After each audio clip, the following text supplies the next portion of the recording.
उत्तर प्रदेश के मुख्यमंत्री योगी आदित्यनाथ सोमवार को यूपी विधानसभा के भीतर रौद्र रूप में नजर आए। संभल हिंसा में शामिल दंगाइयों को चेतावनी देते हुए योगी ने कहा कि याद रखना, जिसने पत्थरबाजी की होगी, जिसने माहौल खराब किया होगा, उसमें से एक भी बचने वाला नहीं है, एक भी नहीं बचेगा। वहां का माहौल इतना तनावपूर्ण किसने बनाया था? ये पत्थरबाज कौन थे? एक भी गिरफ्तारी बिना साक्ष्य के नहीं हो रही है।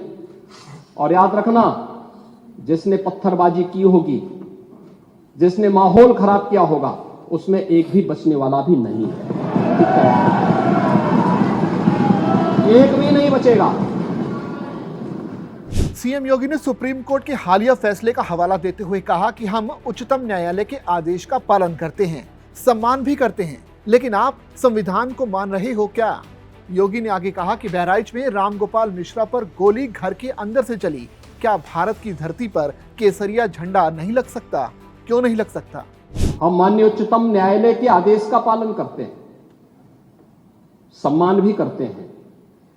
और क्या संविधान को आप मान रहे हैं? क्या आप लोग संविधान के प्रति सचमुच वचनबद्ध हैं?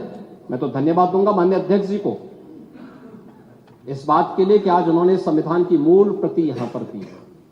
बाबा साहब भीमराव अंबेडकर जी ने 26 नवंबर 2049 को जिस संविधान को बनाकर के देश को सौंपा था, उस मूल संविधान की प्रस्तावना को एक बार पढ़िए।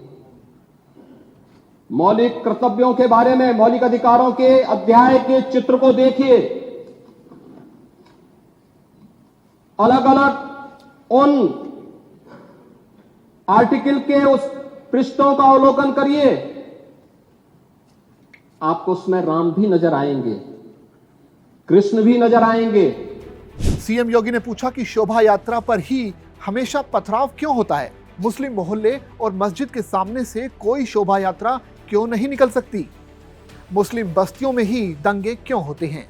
लेकिन मैं पूछना चाहता हूं कि हिंदू मोहल्ले से और हिंदू मंदिर के सामने से मुस्लिम जुलूस निकल सकता है, तो मुस्लिम मोहल्ले और मस्जिद के सामने से कोई हिंदू शोभा यात्रा क्यों नहीं निकल सकती? क्यों नहीं निकल सकती? और यहीं पे विवाद शुरू होता है। यानी आप चाहते हैं कि आपके पर्व और त्योहार तो शांतिपूर्ण तरीके से मनाए जाएं। यूपी सीएम योगी आदित्यनाथ ने कहा कि आप पश्चिम में जाएंगे तो हो सकता है आपके पूर्वज भी यही कहें। वहीं पश्चिम में सभी लोग सामान्य रूप से राम नाम कहते हैं, तो सभी ये कैसे सांप्रदायिक संबोधन हो गया? हम राम नाम का संबोधन करते हैं और अंतिम यात्रा भी राम नाम सत्य ही बोलते हैं। राम के बिना हमारा कोई भी काम ही नहीं होता। जय श्री राम हमारी श्रद्धा का नारा है। मैं आपसे यही कहूँगा कि अल्लाहू अकबर का स्लोगन मुझे अच्छा नहीं लगता, लेकिन मैं ऐसा नहीं कह रहा हूँ।